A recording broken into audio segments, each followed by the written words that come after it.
I think God rewards intention. I think God rewards beginning and doing, and I think trying is okay. So trying to me is being with the wrong verbiage, right? Trying to me is if it's met with action, because trying in itself is an action. It's not a thought. It's not a wanting.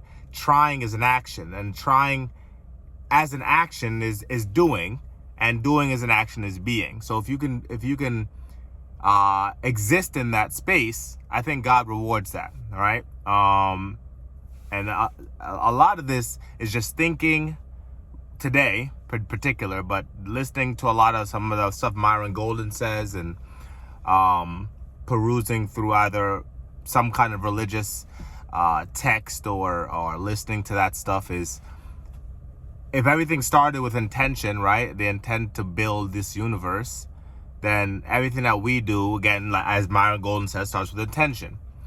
But I think you get rewarded with that intention as things get provided to you along the way. Now, you can be you can be 4'10" and intend to be a basketball player and try your hardest. It might not work, but if you are doing and being everything that is basketball, you might end up as a high-level basketball coach or a high-level basketball trainer. There are some guys down here in Miami that work out of this spot called the Perimeter.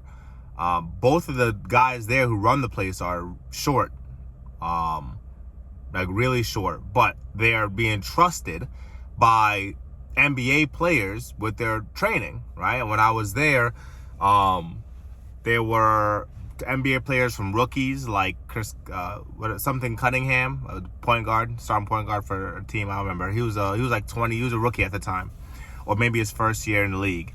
He was there, and then there's people like Andre Drummond, Alex Len, and there were a lot of young guys and old guys, right? And they were all coming together to trust these 4 foot, 5 foot guys, like short guys who had never made it into the league, with the training for their basketball success, their careers.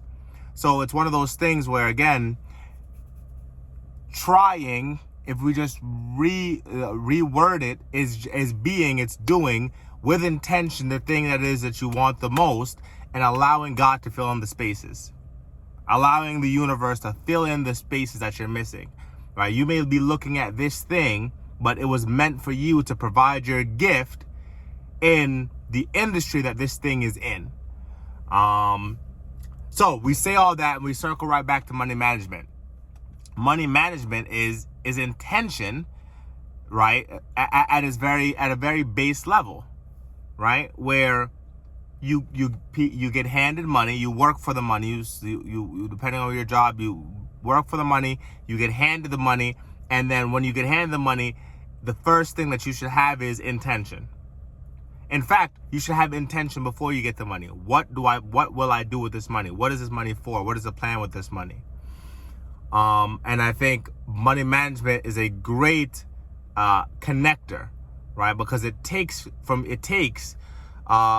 your intention, the resources are being provided by time, right? The time you put in to do the work, and your intention with the money should be to create more of the thing that you just spent to get it.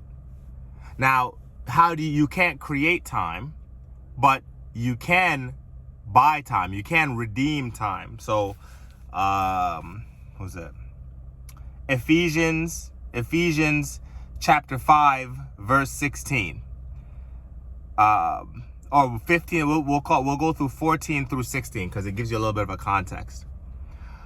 But all things that are reproved are made manifest by light, for whatsoever doth make it manifest is light. Wherefore he saith, Awake thou that sleepest, and arise from the dead, and Christ shall give thee light. And we'll come back to that. See then that ye walk circumspectly, not as fools, but as wise, redeeming the time, because the days are evil. So redeeming the time, buying back the time, getting back the time, because the days are evil. And one could interpret that as, if you don't buy back your time, right? If you don't buy back your time, you are closer to that evil that the book says the days are filled with, right?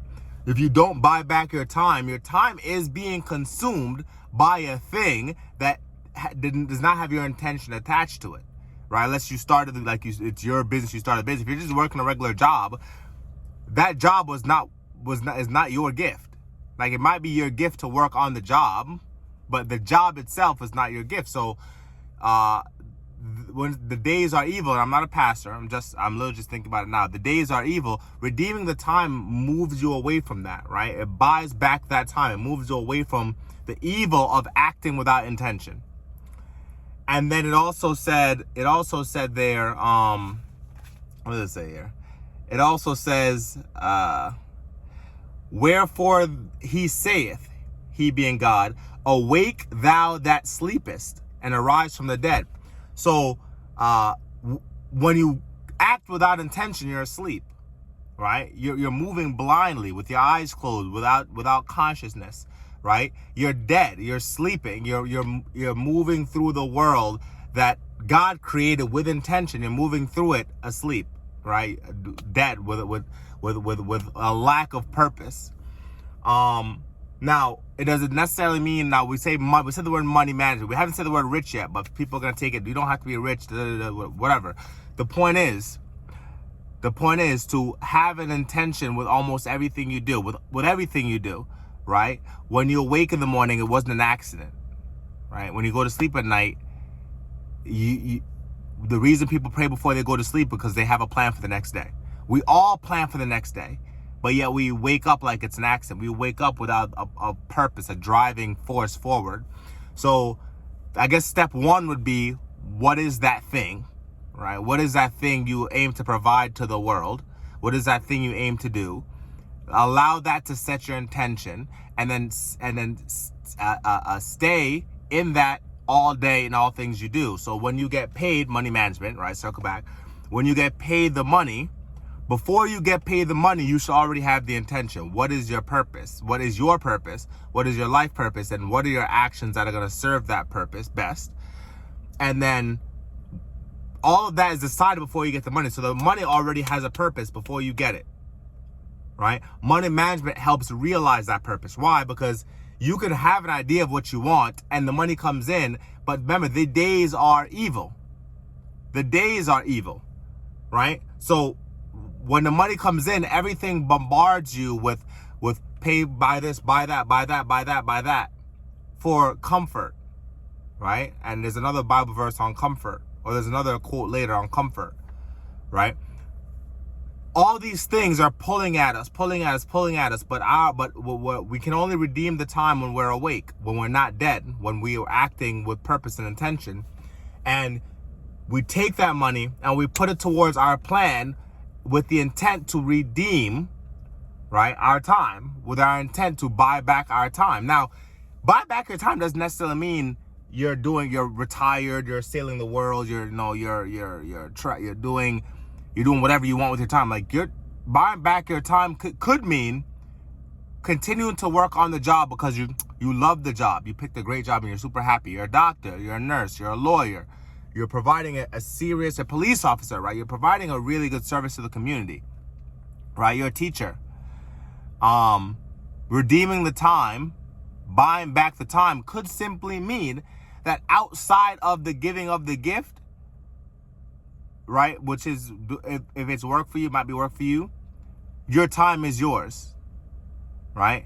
Your time is yours that you can continue to either work on yourself and work for others and serve others, and the evil that exists in the days aren't occupying that time, right?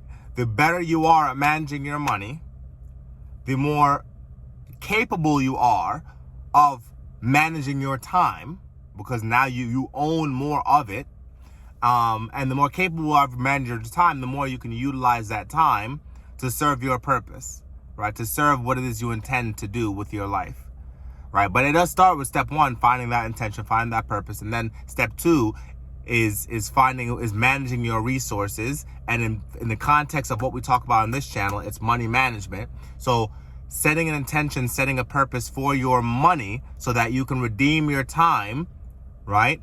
And you don't walk asleep. You don't walk as a dead man and be victim to the days that are evil. And this is me trying to this is me talking about a subject I was thinking about today and seeing if there's some biblical context to it. And I believe there is. And kind of attributing it to my life as I get out the car and go into my work is I need to, as my daily practice, have an intention every day I wake up. I already have the money management down, I believe, right? And even when I don't have a specific goal, I've gained the ability, the strength to wait. I've lost enough money to know that there's a time to wait and there's a time to act, right? Like a farmer, there's a time to plant and there's a time to reap and there's a time to wait, right? Doing the sowing and the reaping. In the middle, there's waiting.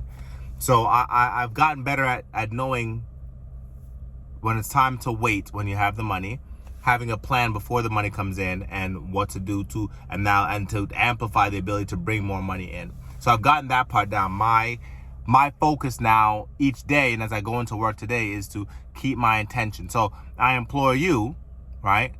What is your purpose? What do you intend to do? What is your intention and what is your actions? How do your actions serve your ultimate goal? How do your actions serve your ultimate purpose? And do not forget how important money management is in that respect, right? In order to redeem time in this world, you need money. In order to redeem time and as much time as possible, not only do you need money, but you need to manage your time with intention. So that's it. Yeah, I hope that was a good one. Let me know.